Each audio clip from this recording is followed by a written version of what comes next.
เนาะตัดภาพมาทางบ้านน้องน้ำอีกคือเก่าคือเดิมพี่น้อยเนาะหลังจากไปจับจ่ายใส่ซอยแจกข้าวแจกของทางบ้านอาห่อเนาะก็ออกมาทางบ้านน้องน้ำบ้านนี้ก็เห็นกองหินกองทรายเจินเทินอยู่พี่น้อยเนาะเพราะว่าเพิ่นชีได้ทำการเฮ็ดบันไดพี่น้อยเนาะมาเลยเด้อพี่น้อยเนาะหินทรายพร้อมเทพร้อมก่อต่อเติมบันไดพี่น้อยเนาะคักแล้วบ้านพี่น้อยเนาะใกล้สิแล้วเสร็จพี่น้อยเนาะก็ใกล้สิได้ขึ้นบ้านใหม่ใส่หญ้างามทั้งบ้านน้องน้ำเพิ่นอีกแล้วพี่น้อยเนาะ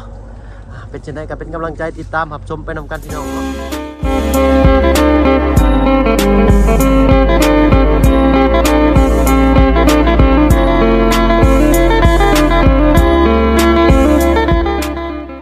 กับทักทายสบายดีพ่อแม่พี่น้องเบิดสุขคนเนาะมื้อนี้ก็พบพ่อกับบ่เพิ่งเคยหลายคือเก่าพี่น้องเนาะ คือเก่าคือเดิมเพิ่มเติมก็ยังอยู่บ้านของน้องน้ำอีกเช่นเคยพี่น้องเลยเนาะมื้อนี้ก็สิมาเวียนเข้ามาอีกรอบหนึ่งพี่น้องเนาะก่อนหาบ่อนพักบ่อนเช่าเฮาก็ได้พี่น้องเนาะมื้อนี้มากะเห็นกองหินกองทรายเนาะก็ดีอกดีใจนำบันไดก็สิได้แล้วบัดนี้พี่น้องเนาะติดตามรับชมภาพบรรยากาศของบ้านน้องน้ำกันอีกจักหน่อยพี่น้องเนาะพี่น้องเนาะอันนี้ก็เล่าข่าวอันเก่าอันเดิมเพิ่นพี่น้องเอ้ยเนาะยังบ่ได้มากบ่ได้ยังออกเอาไว้นี่ก็บ่เป็นยังดอกเนาะ อันนี้ก็เป็นไม้มันมาเฮ็ดบันไดจักเพิ่นสิไต่ขึ้นยังพี่น้องเนาะต้นหอมโพหอมไซบ่นี่เนาะทางน้องน้ำเพิ่นนึ่งข้าวเป่าไฟพี่น้องทั้งแม่ของน้องน้ำมาแล้วบ่เนาะเบิ่งเพิ่นนึ่งข้าวนึ่งน้ำเพิ่นนึ่งลายแต่ละมื้อเอ้าโอ้ยมีอีกชั้นนึงพี่น้องเนาะหลังบ้านหลังซองอีกคือเก่าพี่น้องเฮากันทางน้องเพิ่นเราเฮ็ดอาวุธทำมาหากินพี่น้อยเนาะถากไม้ที่เศษเรือไปเฮ็ดปืนไว้หาอยู่หากินเนาะปืนยิงปลาเนาะพี่น้องแล้วแต่วิถีชีวิตของไปของเพิ่นพี่น้อยเนาะบรรยากาศมื้อแรกนี่ฝนสิบ่ตกบ่พี่น้อยเนาะโอ้ยพี่น้อยทางน้องน้ำเป็นกระพุ้พักพุ้หญ้าอยู่พี่น้อยเนาะไปติดตามรับชมกันพี่น้องน้องน้ำตกใจเข้ามาหมายซุ่มหมายเสียงเนาะโอ้ยเจ้าสบายดีเนาะ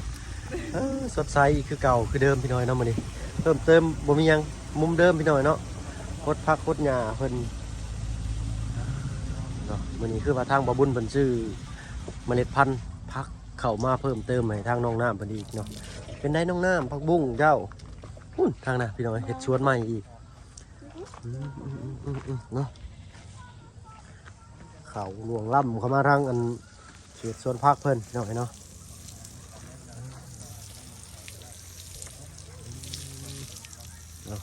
ใกล้ในดอกเนาะน้ำอยู่ใกล้ๆพี่น้อย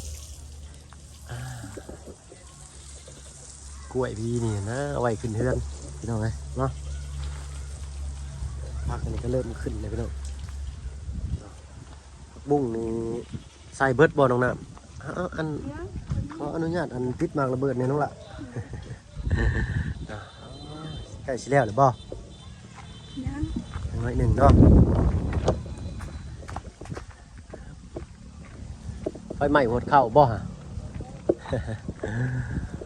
หน่อยเนาะ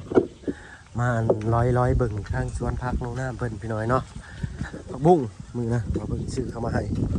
ทุ่งหนึ่งใช่ไหมเนาะแต่คือสิได้ลายดีดอกช่องนาน3 นานเลยเนาะนี่เลยอันนั้นเนาะโบท่านได้บอกน้องคนซ้ำว่าคือปลาลุงคือคอมเมนต์เข้ามาพี่น้อยเนาะว่าให้คูนดินขึ้นแล้วก็เจาะรูตรงกลางนะขุดควัดเป็นรูตรงกลางกับหว่านเมล็ดพันธุ์ผักบุ้งใส่พี่น้อยเนาะขอโทษขออภัยเนาะปลาลุงเลยบ่ถ่วงบ่ท่านนาลีน้องเพิ่นก็เฮ็ดไว้มาลวดตรวจจัดเช่นเดียวกับช่างพี่น้อยเนาะเบิ่งน้องคนทดพักเนี่ยคาหุ่นก่อนพี่น้อยเนาะสาวน้ำสดใสคือเก่าพี่น้อยเนาะบ้านเราก็งามนะปลาลุงก็คอมเมนต์มา ว่าโอ้ยน้องน้ำในเฮือนงามเนาะบางคนก็บอกว่างามคือคนเนาะคนก็งามเพื่อนก็งามเพิ่นว่า ก็ขอขอบคุณขอบใจพี่น้อยเนาะทางน้องน้ำก็ดีอกดีใจอยู่บ่น้องน้ำปลาลุงเพิ่นว่าคนก็งามเพื่อนก็งามเพิ่นว่าเนาะ คนบ่งาม คนบ่งามแล้วว่าพี่น้องเนาะ เนาะคนก็งามเพื่อนก็งามก็บ่เป็นหยังพี่น้อยเนาะแล้วแต่มุมมองของไผของเพิ่นพี่น้องเนาะ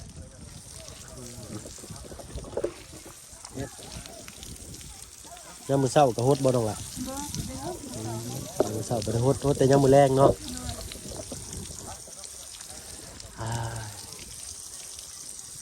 ทรายกับหินนี่เข้ามาแต่ดนน่ะบ่เนาะ ประมาณ3 มื้อ เนาะทางชุบไม้ออกไปแป๊บเดียวเองเลยเนาะเข้ามาทางไผอันมาอันบริหารทีมกับทรายให้น้องล่ะ เบาเสียง ทางบ่าวเตียงเนาะ โดย แต่เพิ่นบ่ได้เข้ามาเนาะ เข้ามา บ่าวเตียงเพิ่นเข้ามาแล้วบ่ เบาเสียงบ่ บ่าวเตียงเพิ่นบ่ได้เข้ามาอ๋อบ่าวเสียงพี่น้องเนาะอ๋อขอ เบา โท เสีย ษ งก็ขึ้นมาแล้ว ยังเพิ่นยังอยู่ทางใต้พี่น้องเนาะเรียกงานเพิ่นก็หลายเพิ่นแล่นทางใต้พี่น้องเนาะเฮ็ดใช่ในดอกพี่น้อยเนาะน้ำก็เปิดใส่สบายเลยเนาะเอาทางตู้พ่อตู้แม่ยังบ่ได้มาบ่น้องล่ะไปทางแม่ไปอันส่งแห้งเนาะยังบ่ทันมาอ๋อไปส่งแห้งกลับมาแล้วแต่ไปหาพักต่อโดยเนาะเพิ่นก็บ่ได้อยู่บ่ได้เช่าพี่น้อยเนาะ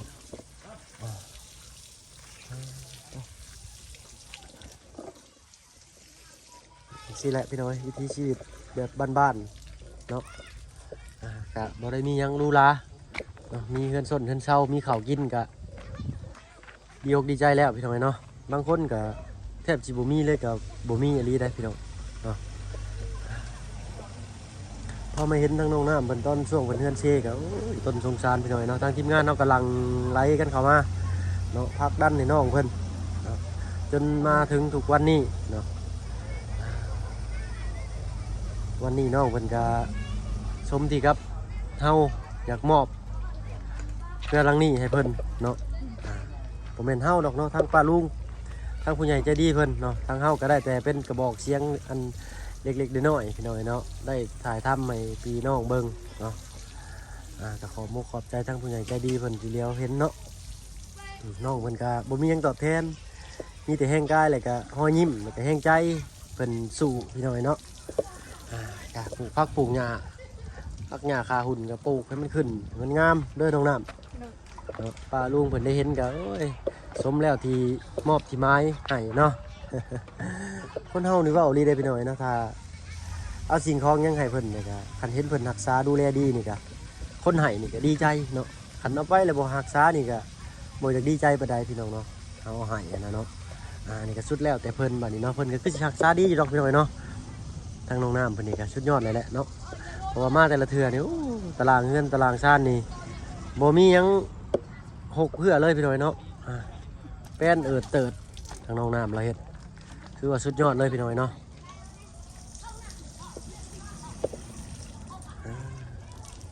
ไปบุ๋มใหม่หม้อว่าน้องน้ำหนึ่งเข่าจะหาได้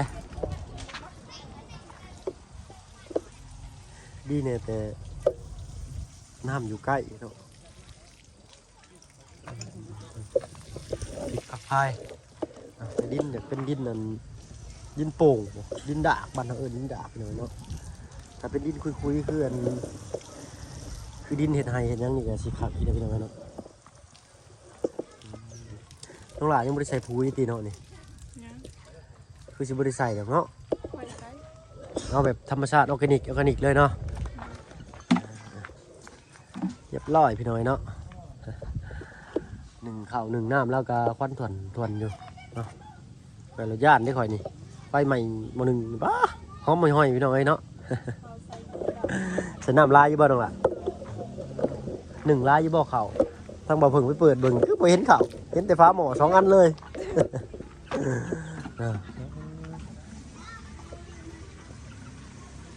ทางบ่อเงากับเขามากะมอบหลอดฟืนหลอดไฟพี่น้องเนาะแต่ว่าสร้างไฟกันอาจจะเป็นมืออื่นบ่น้องนะสร้างไฟเป็นวันอะไรเข้ามาเนี่ยทางน้องก็ยังบ่ฮู้เนาะ สร้างเพิ่นก็ยังบ่ได้บอกรายละเอียดหยังพี่น้อยเนาะเป็นทางไผได้เขามาดำเนินเรื่องการทางไฟให้นี่เนาะล่ะไผมาดำเนินการไฟให้เจ้า บางเงาบ่าวยาวเนาะโอ้บ่าวยาวอีกแล้วพี่น้อยเนาะบ่าวยาวคนดีคนเดิมพี่น้อยเนาะพูดทางนั้นผมบอกโอ้นี่ว่าจิงไข่นี่ต้องปลูกอย่างชี้น้องน้ำเลยเนาะเพื่อนทั้งอ้ายเคยเว่าไว้อะไรเนาะพี่น้องให้เพิ่นปลูกว่าจิงไข่หัวขาว่าจิงไข่ทางบ้านเราเอิ้นว่าจิงไข่เนาะขาตะไคร้ใบมะกรูดหนองนาวค่ะมีปลูกไว้รอบบ้านเนี่ยโอ้ยผักกระเพาะกระเพราพี่น้อยผักบุ้งผักหญ้าผักบุ้งก็ปลูกไปเนาะมีของมีไข่จับมาเคาะลงใส่หม้อพักปรุงเครื่องโหยพริกนัวเกลือลงก็กินกับข้าวเหนี้จ้ำตุ๋ยพี่น้อยแซ่บ นะอาหารแบบจานด่วนนะเนาะหลายบอลดูเราปลูกอะไรพี่น้อยเนาะอันนี้ก็ค่อยทำแรงลงเลยดิพี่น้อยเนาะบรรยากาศก็เย็นพี่น้อยเนาะมันนี่28 องศาพี่น้อยเนาะก็ถือว่าพอดีอยู่เนาะบ่ฮ้อนบ่หนาวเนาะแต่มื้อเช้านี้รู้สึกว่าวัน11-12 โมงนี่ป้าฮ้อนมกเข่าเนาะทางบ้านน้องนางน้อยเพิ่นเข้าไปอันทางบ้านน้องนางน้อยทางบ้านสกีพินใหญ่นะน้องน้ำเราก็หู้อยู่ดอกพี่น้องเนาะมาปลูกหลายนี่ทำสกินแล้วนี่อันนี้ต้นมะขวดพี่น้อยต้นใหญ่ฮักลีเนาะทีมงานเราก็ได้เนาะนั่งขมูขเมาอยู่ทางบ่าวยาวเฮาเจ้าสบายดีเนาะโอ้บ่าวใหญ่ใจดีได้นี่พี่น้องเนาะไม่ได้ใจดีนะมอบความมันสว่างบ่าวยาวคนหล่อมอบความสว่างสวัยให้น้องเพิ่นโดยโตดีใจนำข่อยก็ได้เนาะดีใจเนาะเพิ่นมากะ3ไม้น้องพี่น้อยเนาะทั้งลุงหนวดทั้งอันใช้4บ่มานำกันคันเดียวได้พอแล้วว่าอันไอ้น้องเจ้าก็3 คนเลยเนาะเห็นบ่ไอ้น้องก็3 4ทั้งหมดแล้วนี่นะเบาไล่ก็ติดตามมานำกับประธานป้องบ่โดย5 คนพี่น้อยเนาะทั้งเฮาก็มากัน3เคยคือเก่าพี่น้อยเนาะทางลุงหนวดสบายดีทางลุงหนวดเนาะเคยพูดแล้วผมบอกไงเคยพูดว่าเจ้าเห็นบ่ให้ผมเป็นเคยมานี่โอ้มันจะเคยเบิดพี่น้อยเนาะอ้าวเนาะอันซุ่มนุ่มเคยเพิ่นว่าเนาะขอมุกขอบใจทางเบาเงาหลายๆพี่น้อยเนาะทางเฮากันที่เย็นเว้าจ้าโอ้ลมน้ำมีแล้วเนาะเนาะเห็นว่าหล่อไงเว้าน้ำนี้ไปพี่น้องไปหาทางน้องหน้าบรรจุฟืนจุไฟใส่หัวเข่าเนาะไฟใหม่หัวเข่าแล้วเราบ่จักต้องอากาศกะสีเย็นๆหน่อยพี่น้องค่อยคำแรงลงเลยก็ได้เนาะโอ้ตลุกตะหลังแล้วสะอาดสะอ้างเลยได้พี่น้องเนาะเสียงสีเบ้านี่เนาะพี่น้องเนาะขอโทษขออภัยน้ำลายเนาะอันนี้ก็เก็บไว้เห็ดไม่เห็ดพื้นก็ได้พี่น้องเนาะตัวสั่นๆไม่สั่นไว้เห็ดตั้งนั่งก็ได้เนาะยังบุบดอยู่ว่าชิไข่เราพี่น้องเนาะขากะลีอันนี้เนาะมันย่ำนั่นนะน้องลาเคยกินบ่ตำเมี่ยงว่าชิไข่นะตำว่าชิไข่เห็ดเมี่ยงนะ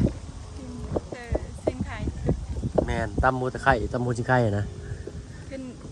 ตำใส่น้ำไม้ส้มตำมูชิไข่ใส่น้ำไม้ส้ม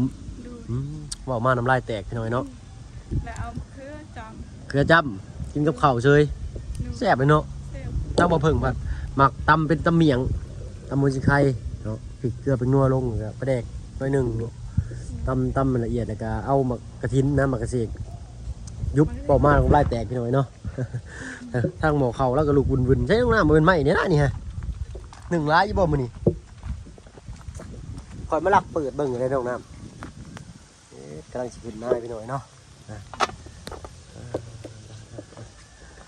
เมียนเฮือนเมียนซานเรียบร้อยเนาะป้าลุงว่าตั้งแต่อันมอบสิ่งของให้นี่ยังบ่เห็นเฮือนไผเฮ็ดความสะอาดเหมือนเนาะขอโทษขออภัยพี่น้อยเนาะแล้วแต่ผู้แต่คนเด้อพี่น้อยเนาะพี่บอกว่าเพิ่นแหละเนาะเขาก็ได้เฮ็ดช่างมอบไม้ให้เพิ่นแล้วเนาะมักงามก็เฮ็ดเอาเนาะน้องน้ำมักขี้ไล่ก็เฮ็ดเอามันขึ้นอยู่กับเฮาเนาะ น้องน้ำได้สมัครได้ซะมักงามเนาะแต่คนก็ยังงามเนาะก็ต้องเฮ็ดงามคือคนน่ะพี่น้อยเนาะ เนาะมานั่งโอ้ล้มน้ำนองน้ำอีกจักเล็กจักหน่อยพี่น้องเนาะนั่งพิงไฟไปในโตะเวลาก็ค่อยคำแรงลงแล้วแหละเนาะจักหน่อยเฮาก็สิขออำลาลงมือหาที่พักที่เช่าน้องน้ำไปเนาะ เราตัวมาได้เมื่อ มื้อนี้ยังบ่ทันมื้อเนาะน่าจะเป็นมื้ออื่นโดยเนาะเราก็สิแวะเวียนเข้ามาอีกอยู่พี่น้อยเนาะเดี๋ยวสิเบิ่งในตะลุมตลาดก่อนว่ามีหยังนั่นแน่ก็สิแวะเวียนเข้ามาใหม่พี่น้องเนาะเอาเด้อน้องจะบ่น่ะเนาะแม่นร้านอันนี้เนาะทางตู้พ่อเพิ่นก็ไปซอยเวียกทั้งในบ้านทางตู้แม่เพิ่นก็ ไปหาผักกับแม่เลย เพิ่นมาแล้วไปหาพักกับแม่แล้วเนาะ โดย ได้ยังกินแรงจังน้องล่ะ กินผัก กินพัก โดย ไข่กับปลากระป๋องได้เพิ่นเลยบ่ ไข่หมดแล้วปลากระป๋องยัง เนาะคันได้ผักกูดมากกะพัดปลากระป๋องจะผักกูดก็ได้น้องล่ะเคยอยู่บ่ เคย ตำพริกกระเทียมแล้วก็น้ำมันหยอดลงหม้อหน่อยหนึง เคยกิน แซ่บได้น้องน้ำลองเฮ็ดเบิ่งเด้อ โดย ตำพริกกระเทียมใส่กันแล้วก็ข้างหม้อค้างขึ้นเนาะหม้อกระทะอันแหละ แล้วก็ หม้อกระทะอันบ่มีบ่เนี่ย โดย บ่สร้างว่าพี่น้องเอ้ยทางน้องน้ำบ่มีหม้อกระทะเนาะจังได้ทีมงานเนาะ เอ้าเป็นหูเป็นตานำกันพี่น้อยเนาะได้จังได้ก็สิเบิ่งอีกเทื่อหนึงพี่น้อยเนาะใส่หม้อนี่ก็ได้น้องน้ำหม้อหูหม้อต้มธรรมดานี่ก็ได้แก้คัดไปก่อนเนาะเอาผักกูดเพิ่นน่าสิไปหาผักกูดเนาะ โดย ผักกูดนี่แซ่บเลยพี่น้อยเนาะสบายดีบ่ล่ะสบายดีเนาะ เป็นหวัดบ่หั่นเราจะบ่ต้องพึ่งเสือขึ้นนั่นล่ะ ร้านน้องน้ำพี่น้อยเนาะเบิ่งนี่ก็คือสิสนิทสนมกับน้องน้ำคักอลีคนผู้นี้เนาะติดกันเลยเนาะน้องน้ำก็ไปอันพักอยู่ในเฮือนเพิ่นนี่บ่ เพื่อน หรือคนละเฮือนบ่ ไม่เท่า ตอนนี้น้องน้ำยังขึ้นไปนอนอยู่เฮือนป้าคือเก่าตัวเนาะ โดย ขึ้นเฮือนขึ้นซ่านแล้วพุ่นเลยพี่น้อยเนาะคิดไว้แล้วบ่ว่ามื้อใดสิขึ้นไปอันขึ้นเฮือนขึ้นซ่านนี่ ยังขาทีมงาน หาทีมงานก่อนเนาะ โดย อ๋อเจ้าทางป้าลุงก็ว่าเฮือนก็งามพี่น้อยเนาะน้องน้ำก็ขยันเนาะดีเนาะเดี๋ยวเลยอาจจะได้กะให้มันงามไปหนาก็เห็ดเอาเนาะน้องน้ำ โดย จะได้ขี้ลายก็เห็ดเอาจะได้งามก็เห็ดเอาแหละเนาะพี่น้อยแต่ตามเบิ่งนี่ว่าคือสีงามอยู่ดอกเนาะทางน้องน้ำเป็นรักษาบุรบัตดีขนาดได้เนาะแสบตาบอกล่ะ โดย ปันไฟหน่อยเนาะลมมาทางนั้นคือหาแนวขังไว้ในเนาะทางนั้นมันจึงบ่ได้อันลมพัดเนาะอย่ามันปิวใส่เกินใส่ซานเด้อพี่น้อยเนาะหากบ่เป็นหยังดอกเพอเป็นไม้แก่ไม้นักไม้แก่นเนาะทานก็จมลงเนาะ ฮะ เพิ่นว่าหยังนึงล่ะ ถามหาพ่อไป อืม ใส่ผ้าขาวไป เนาะทางน้องเจ้าก็คือว่านั่งเล้าปืนเล้าลาอยู่เพิ่นสิเฮ็ดปืนไปยิงปลาบ่ โดย พอได้อยู่ที่เนาะไปหาปูหาปลานี่ก็ได้ ได้พอกิน พอกินอยู่เนาะมีก็เบิดได้บ่น้องล่ะ หมดแล้ว และจะเอาอันเป็นยังชีพบาจันมามอบให้ที่นี่เนาะอันบรรเทาไปก่อนพี่น้อยเนาะมาบัดหน้าบัดในก็เบิ่งอีกพี่น้อยเนาะผู้ใหญ่ท่านใดอันแม่เป็นน้องน้ำก็อยากให้ซอยแบ่งปันหยังก็ทักเข้ามาได้พี่น้อยเนาะทางเฮายินดีเป็นสะพานบุญให้พี่น้อยเนาะทางเฮาเองนี่ก็บ่ได้มีกำลังวังชาหลายขนาดนั้นพี่น้อยเนาะมีแต่เป็นกระบอกเสียงแหละเป็นสะพานบุญให้พี่น้อยเนาะก็บ่ว่าบ่หยังกันที่เนาะพี่น้องเนาะ เนาะสำหรับเพื่อนหลังนี้ก็หลายผู้หลายคนพี่น้อยเนาะแต่ทางบ่าวเพิ่งก็ยังบ่มีหยังพี่น้อยเนาะ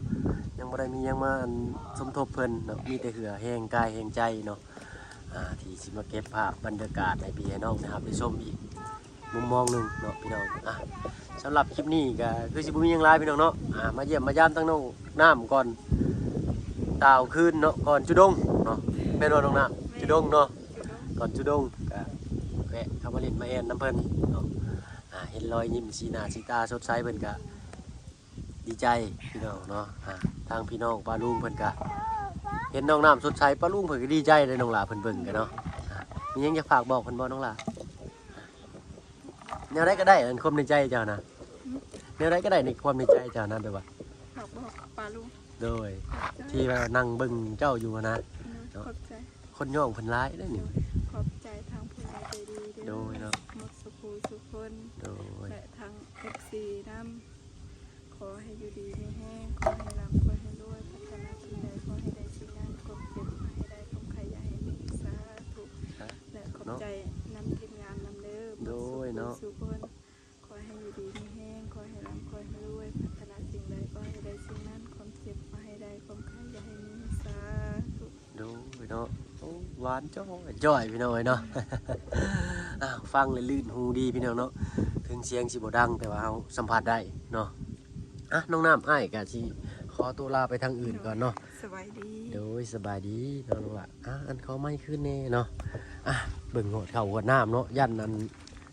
ไฟไหม้หมอมานี่แล้วกันนั่นแหละพี่น้องเอ้ยเนาะ อ่ะทางเฮาก็สิขอตัวแอวเต่าขึ้นเนาะจุดง ก็ผิดพลาดประการใดก็ขอโทษขออภัยเด้อเนาะลุงพี่น้องที่เขามาหับมาชมคลิปนี้ก็ขอขอบคุณขอบใจที่เขามาหับมาชมพี่น้องเนาะฝากเป็นกำลังใจกดไลค์กดแชร์ทางบ่าวเผยเคยละนำเลยเด้อพี่น้องเนาะสำหรับคลิปนี้ก็ลาแล้วพี่น้องเนาะพอกันคลิปหน้าเนาะว่าสิมียังแน่ก็สิได้อัปเดตมาให้พี่ให้น้องนะครับได้ชมเนาะถ้าว่าคลิปนี้มีสาระหรือว่าบ่มีสาระก็คอมเมนต์ปะทิมไว้เนาะเดี๋ยวทางเฮาสิเข้าไปอ่านและตอบด้วยตนเองพี่น้องเนาะตอบทุกคอมเมนต์เด้อพี่น้องเนาะคลิปเก่าๆตอบบ่ถูกบ่ทันขอโทษขออภัยนำหลายๆเนาะสำหรับคลิปนี้ลาแล้วพี่น้องเนาะลาเอากระโตกมาล้างเลยพี่น้องเนาะ